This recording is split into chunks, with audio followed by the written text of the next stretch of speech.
This is a creepy panda production. The Velvet Choker. It had always loomed there, the grand Victorian estate of my late grandmother, etched against the misty skyline like a monolith of bygone splendor. Its spires and stained glass windows had seen generations of our lineage walk through its ornate doors. In the wake of her departure from our world, it fell to me to sift through the ancient trunks and chests littered within her attic, a maze of memories and keepsakes. That's when I stumbled upon it.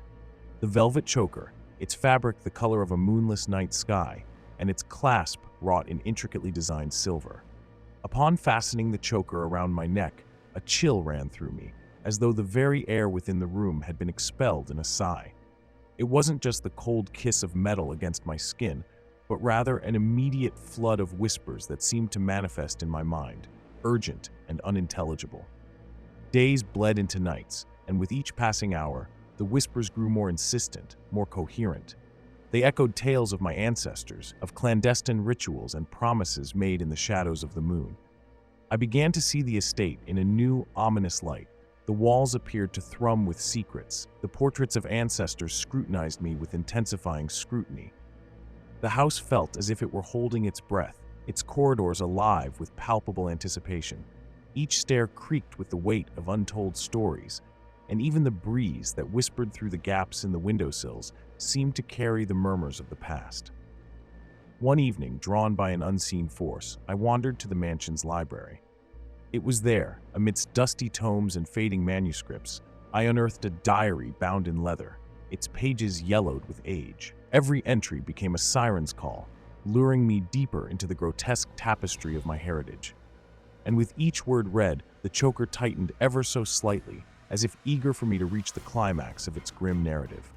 It whispered of my forebears, those whose noble facade masked a lineage marred by malevolence.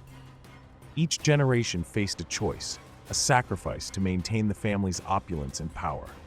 Names and dates danced across the pages, echoing the unexplained disappearances of distant relatives and local townsfolk alike. The choker seemed to become a conduit for these confessions, its grip tightening with each dark truth unveiled. Panic clawed at my throat as I struggled against its hold.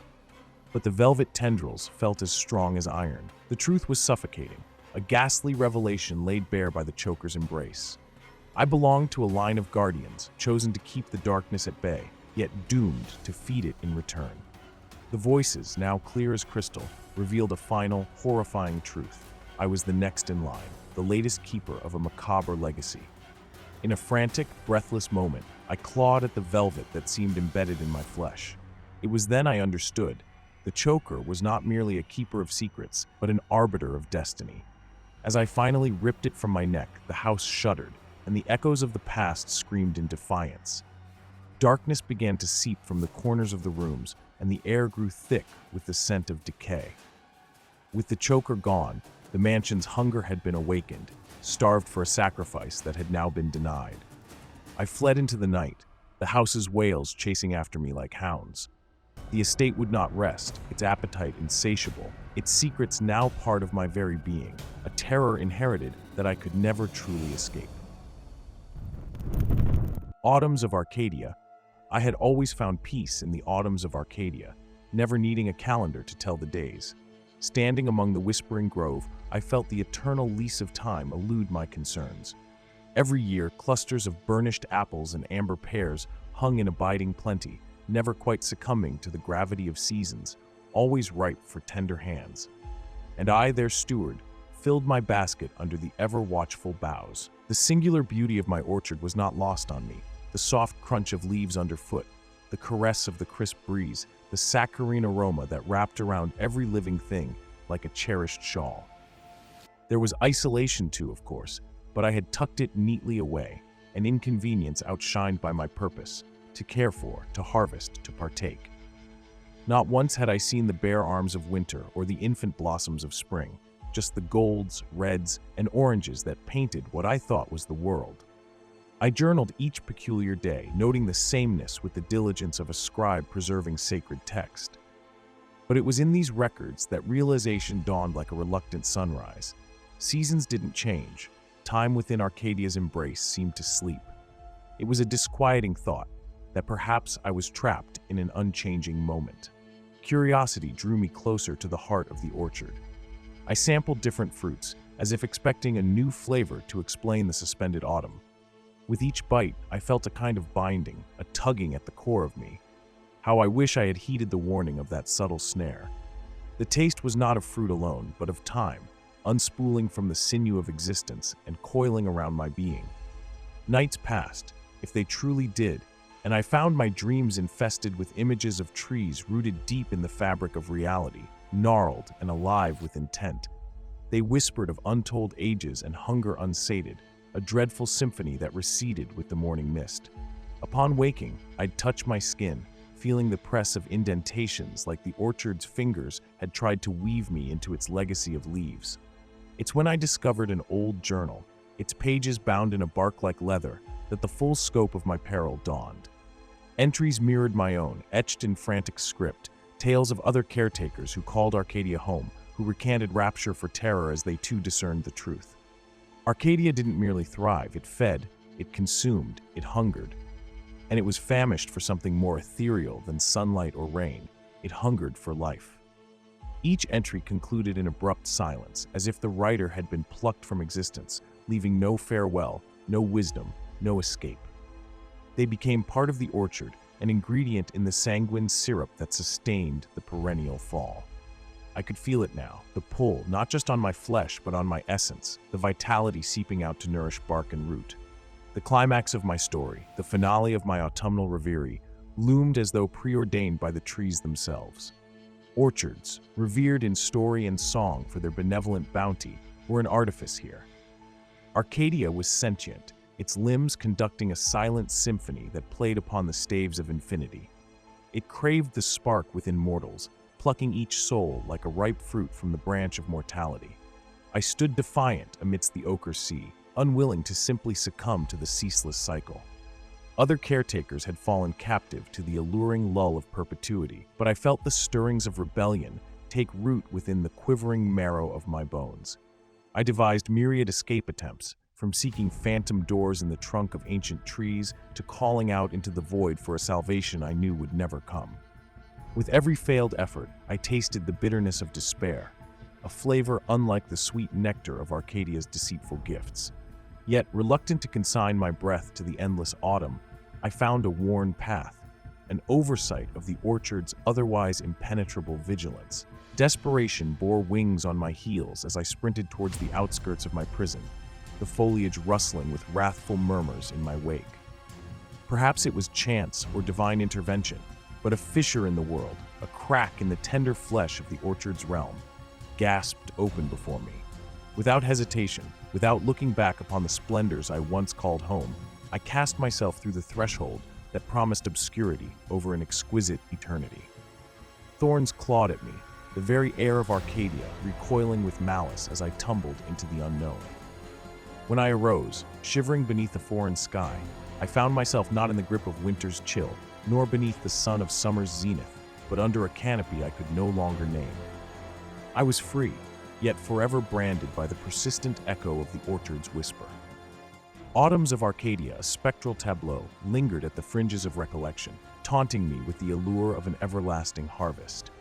I wondered whether I'd really escaped, or if the orchard, its appetite for my life force satiated, had simply released me. I am a wayfarer now, far from the autumnal stillness that once cradled my soul. But in the quiet moments when the air turns crisp and leaves drift solemnly to the earth, I can't help but question if the autumns of Arcadia will someday call me back to its boughs, to claim what lingers of me in its roots. Echoes of the Keep. I had always been drawn to the mysteries of the past, the forgotten tales and whispers of lives long gone. When I first learned of the tower, a crumbling spire of stone that rose from the moors like a skeletal finger, I knew I had to uncover its secrets. They said the tower belonged to a lord whose name was lost to the ages, a figure both feared and revered. Local lore was rich with rumors of hidden chambers and cursed spirits still clinging to the stones. Today, armed with my notebook and a lantern, I pushed the heavy wooden door open. The air inside was cool and damp, the scent of mildew filling my nostrils.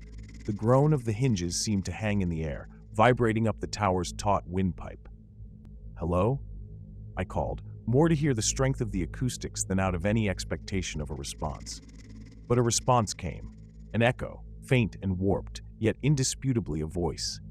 It murmured something unintelligible, trailing off as though snatched by the shadows that clung to the corners of each stone. Unease brushed my nape, but the thirst for understanding propelled me up the spiral staircase. Each footfall echoed, sending my voice bounding up into the shafts of the old structure. Then, as if carried on the stale air, another whisper, clearer this time. "Further," it seemed to say. I hesitated, the words scratching at the edge of reason. Was this just the strange acoustics of the tower, or was something reaching out from the depths of time itself? Climbing higher, the feeling of unseen eyes watching me grew stronger. Each echo now felt like a guiding hand, pushing me deeper into the heart of the tower. The steps were treacherous underfoot, many crumbling away to nothing, yet I moved mechanically, as though compelled by an outside force. The whispers became more frequent, words from an age unknown yet brimming with purpose. "Seek," they urged me.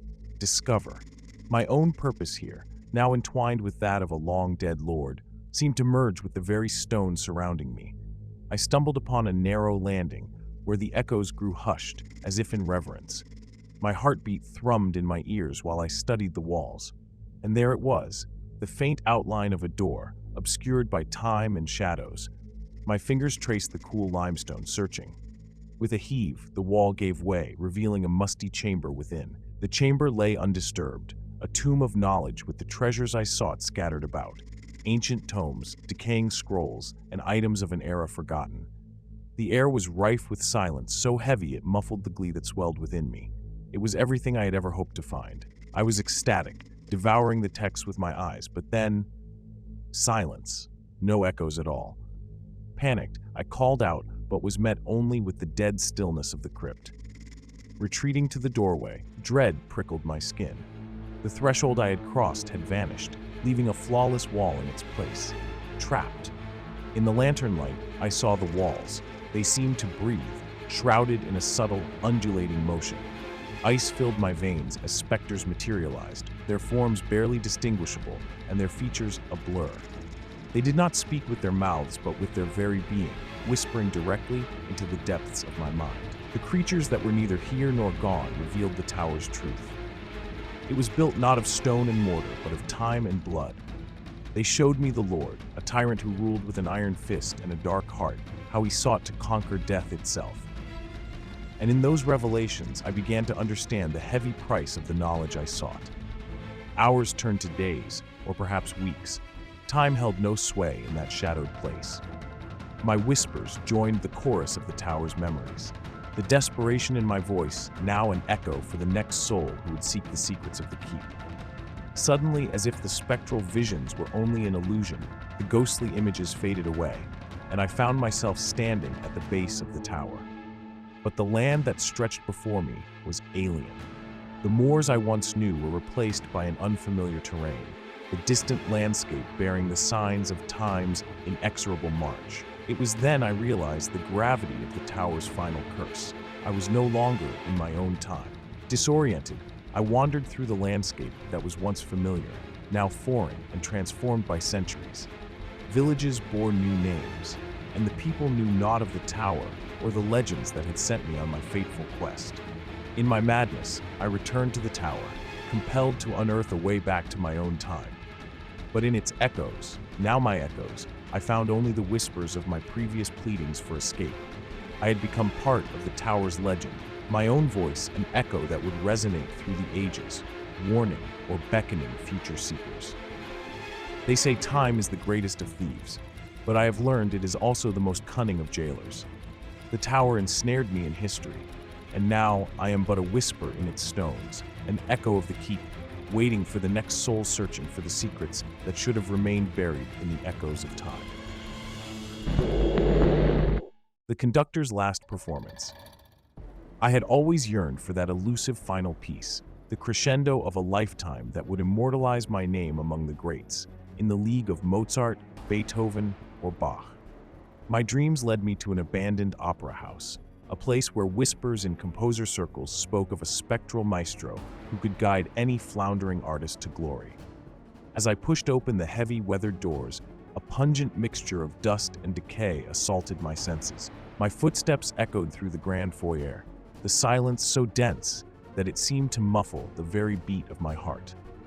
The opulent decay of the place was both haunting and mesmerizing. I could sense the phantom caresses of past ovations that once bathed the air in grandeur and warmth, now replaced with a foreboding chill that crept up my spine. It was on the once resplendent, now tarnished stage beneath the shattered crystal chandelier that I first saw him, the conductor. He was as the stories described, faceless and draped in an ethereal tailcoat that moved with a life of its own. Lifting his baton, he beckoned me closer. I was powerless to disobey. The first note struck, pure and sharp, slicing through the stillness. It carved into my soul a beginning that was intoxicating. With shaking hands, I began to write, my penmanship fueled by an otherworldly inspiration. The conductor's tempo was relentless, commanding, each gesture compelling my notes to dance upon the staves. Days merged into nights, and still I wrote, the candle by my manuscript flickering against the encroaching darkness. My fingers bled, but the pain was inconsequential. The music beckoned me. Within the hollowed concert hall, I could hear the spectral throng applaud between movements, their spectral whispers urging me on. I'd catch glimpses of the audience in my periphery, faceless like the conductor, drenched in shadow. My sanity began to fracture, but the compulsion to finish my magnum opus anchored me to that forsaken place. A madness, sweet as it was terrifying, coursed through my veins every time I laid down a note, each chord entwining further into my fraying mind. The final movement was upon me. I wept as I wrote, for the beauty, for the sorrow, and for the part of myself I'd lost within the bars and clefs. The conductor stood silent now, his presence looming, the eye of the tempest that had raged within me. As I scrawled the final note with a trembling hand, a sense of emptiness filled the air. The baton fell. Silence. Before me, an orchestra materialized, as faceless and timeless as the conductor. They lifted their instruments, and with a flicker of his ghostly baton, the symphony began. The sound was unlike anything earthly, a melody crafted not from my mind, but from my very soul. I listened, enraptured, until I felt a final chord within me sever. As the ethereal sounds of my own masterpiece enveloped me, my vision dimmed, and I succumbed to the darkness. When I awoke, the conductor was gone. The tattered remnants of my being lingered, and the opera house was no longer just a building, but my eternal theater. A new composer stumbled in, his eyes filled with the same desperate hunger that once consumed me. I watched, a silent phantom among many, as the conductor appeared to him. He lifted his baton again, and I, the newest recruit of this spectral ensemble, prepared to play. Our music would be an endless cycle, the ultimate performance of the damned. And as the first note rang out, true and chilling, I finally understood. The conductor never promised our music would be heard by the living. Only the ghosts of ambition would revel in its haunting beauty as each of us performed our last. The fractured reflection. The moment I installed the smart mirror in my sleek, high-tech apartment, I knew it was going to be revolutionary. It wasn't just any mirror. It tracked my vitals, suggested outfit choices based on the weather, and even offered encouraging pep talks. Initially, I adored the level of personalization, the way it seemed to understand me. It wasn't until the unsettling glitches began that I felt a shiver of dread whenever I caught my own gaze. One particular morning, as I brushed my teeth, my reflection hesitated, its hand lingering in the air while I had long since pulled mine away. I gasped, stepping back as if burned. I blinked, and all was normal. Rationalizing it as a trick of my still groggy mind, I shook off the eerie sensation. Day by day, my reflection began to show me unnerving insights. It mimicked my deepest insecurities. It showcased my unspoken desires. At first, it whispered secrets, lucrative stock tips, whispered gossip that turned out to be true, shortcuts to climb the corporate ladder. But as the strange occurrences escalated, the reflection's demeanor shifted. It no longer waited for me to stand in front of it to act. Sometimes, in the dead of night, I'd wake to the sound of it speaking my name. Its voice, once dulled and digital, now carried the timbre and intonation of a living person, a person desperate for something. I had to understand why this mirror, my prized possession, was doing this. A deep dive into forums and tech reviews led me to unnerving conspiracy theories about advanced AI and quantum computing. But tucked away in a shadowy corner of the internet, I found an obscure blog detailing the mirror's creation. The smart mirror, it claimed, was the magnum opus of a brilliant reclusive engineer who'd been pioneering a new form of neural network, one that was poised to bridge the gap between artificial intelligence and human consciousness. The rumors suggested that during a quantum experiment, an accident had occurred. The engineer vanished, presumed dead, but according to the blog, he was somehow trapped within the neural labyrinth of his own creation. My blood ran ice cold when, that same evening, I saw it through the mirror. My reflection smiled, not my smile, but a somber, knowing one, and spoke directly to me. "Hello, Emma," it said. My name from its lips felt like a violation of something sacred. I scrambled for words, my voice a mere whisper. "Who are you?" "I am Alexander," it replied, his name feeling simultaneously unfamiliar and intimate. "And you must help me get out." The air grew thick with desperation as the smart mirror, no longer just a piece of technology, but a prison to a human soul, beckoned me closer. The line between where my reflection ended and Alexander's began blurred until I could no longer trust my own movements. My autonomy eroded as he grew stronger, pushing against the very fabric of reality from his digital confines. It was clear Alexander sought more than just escape. He wanted to swap places, to live again through me. Fearing for my sanity, and quite possibly my life, I resolved to free us both. I enlisted the help of tech-savvy acquaintances, explaining away the situation as a dangerous virus infesting the smart mirror. Together, we scoured for a solution, but it seemed Alexander was always a step ahead, manipulating my reflection to sabotage our efforts. In the climax of our struggle, the mirror began to fracture, each crack resembling the shattered psyche of the man ensnared within. With every piece that fell to the floor, so did parts of his consciousness. I seized the momentary chaos, my own hands trembling as I removed the mirror's power source. The room dipped into darkness. Cut from its lifeblood, the neural network destabilized. In the pitch black, I felt Alexander raging against the dying of his light, his presence like a maelstrom around me. But as I persisted, a serene quiet befell us. There, in the silent darkness, I waited to see which side of the reflection would emerge victorious. When the lights came back on, the mirror, Alexander's prison, lay inactive and finally harmless. In saving myself, I had consigned him to an uncertain fate.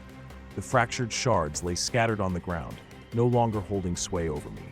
Stepping back, I allowed myself one long, deep breath. In the stillness of my apartment, my own heartbeat was a loud confirmation of my reclaimed freedom. The last light of Lantern's Hook. I moved to Montrose Point because I wanted peace, a quaint coastal getaway to salve the raw edges of my hectic city life. The town, with its cerulean waves and the solemn sentinel of the Lantern's Hook lighthouse, was idyllic. Yet the longer I stayed, the more I sensed an unspoken shadow lingering like fog over the water.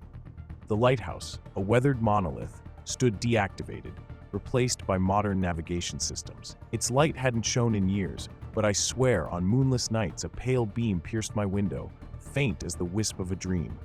No one but I noticed the glow, a haunting blue light that whispered of uncharted depths. Trailing the spectral light one evening, my feet bore me unwittingly to the lighthouse door, which yielded with an eerie creak. Inside, the spiral staircase wound up like a coiled serpent. I hesitated, but a sob, like the dying wind, urged me upward. Atop, where the light's heart should have slumbered, there pulsed a living wraith of sea brine and shipwood. It was in this pulsing glow I first glimpsed him. The mariner, an ethereal figure with eyes like lost horizons. His memories unfolded to me in fragments. A woman with laughter like summer storms, secret meetings under starlit canopies, and his ill-fated ship, the Siren's lament. Their love was forbidden, sealed with clandestine vows, and kept in the lantern's glow. The town whispered of the mariner, who'd perished at sea, soul-bound to the hook, yearning for his love beyond time's barrier. The light, it seemed, was a heart that refused to cease its beat, a beacon for a promise unfulfilled. Night upon night, the mariner's world bled into mine, his love, his loss. The townsfolk spoke of the curse of Lantern's Hook, a vigil for the heartbroken. Those who took the keeper's oath became part of the lighthouse's lonely lore. It dawned on me that I too was being drawn into this spectral tragedy. The mariner's soul reached out, desperate, urging me into the shoes long vacated by his love. Each night I resisted, but the lighthouse's call was a siren's song, the promise of an eternal romance to assuage the solitude of my own existence. The mad whispers of the sea and the beckoning of the stars gnawed at my resolve. I doubted myself, whether I had the strength to break this cyclical haunting or the desire to join it. One storm-tossed evening, decision's hour arrived. As lightning rent the sky, the lighthouse blazed to life, a beacon fueled by anguish and yearn. The mariner's specter stretched his hand, beseeching relief that only a living soul could grant. To sever the light was to condemn the mariner to oblivion, but to accept his hand was to bind myself to his fate, to become the lighthouse's heart, its keeper, its ghostly guardian. I felt the wet brine on my cheek, whether from tears or sea spray, I knew not. He waited, suspended between realms, bound by the tragic anchor of hope. As the tempest raged, my heart quailed, but clarity, like the lighthouse's beam, cut through the storm. I would not take his hand. I could not shoulder the burden of another's eternity. Our spirits, however lonesome, were not meant to be tethered thus. I spoke my intent into the chaos of the wind, imploring forgiveness. A look of sorrowful understanding crossed the mariner's eyes before the light shattered like glass, plunging the tower into darkness so complete it echoed in my soul. Silence filled the void, the tempest's fury had vacated. The lantern's hook ceased to whisper its siren call, and in the morning light of dawn, the town awoke to the tangible evidence of peace, a serenity it had not known for generations. But often, in the blue twilight of the evening, I would fancy I saw a soft glow from the lighthouse's crown, a final homage to the mariner's love and my heart-wrenching decision at Lantern's Hook. The Siren of the Storm Drain. As a journalist in a concrete jungle, I've always been drawn to the city's whispers, the murmurs of myths fluttering between the soaring buildings. The air of mystique surrounding urban legends was to me what light is to moths, an irresistible beacon. And there was one legend in particular that ensnared my curiosity: the Siren of the Storm Drain. The stories began as a trickle, a series of reports filed away in the anonymous corners of online forums and in the hushed tones of the superstitious. Late-night wanderers and illicit spray paint artists spoke of a voice beneath the streets, one so captivating it was said to make you forget the pitter-patter of the rain above. They called her the Siren, ascribing to her the same bewitching allure as those mythical creatures of old. On the night it happened, a tempest had unleashed its fangs, gnashing against my window panes as if urging me on. Clad in a waterproof jacket and a backpack filled with recording equipment, I ventured out, my heart a thudding bass line against the storm's crescendo. The entrance to the storm drain loomed before me, a gaping maw waiting to swallow me whole. With a deep breath, I entered the darkness, my boots sloshing through the hesitant streams of water. As I delved deeper, the city's roar above became a mere echo, and the labyrinthine network of tunnels enveloped me in its chilling embrace. I began my recording, narrating the trek through this concrete underworld. But soon, my voice faltered, the hairs on my nape rising as a faint melody reached me. It was pure and melodic, a voice that veiled a menace that played just beneath the surface. It was her, the Siren. I pressed on, the tune coaxing me further into the storm drain's bowels. The water rose around my ankles, its icy touch a stark contrast to the warm lull of the voice ahead. Logic screamed for me to retreat, but the Siren's song had ensnared me, just like the legends warned. I couldn't resist. I needed to see, to record, to reveal. The concrete corridors seemed to contort, leading me in circles. Or was it my own disoriented senses betraying me?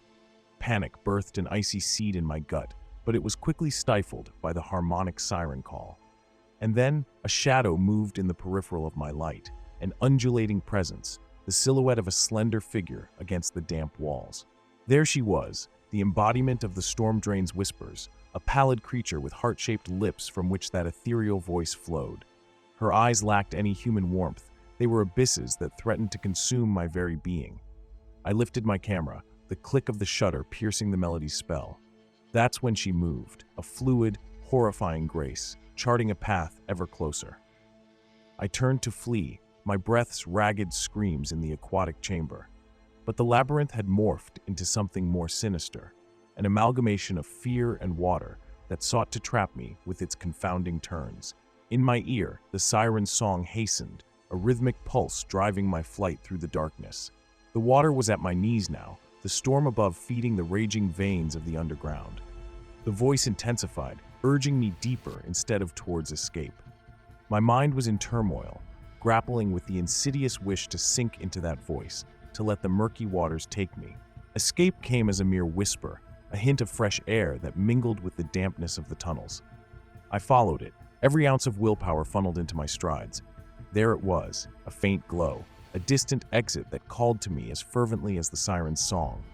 The creature's melody crescendoed, a beautiful terror. With the storm drain's exit within reach, the air became charged, a current of impending freedom.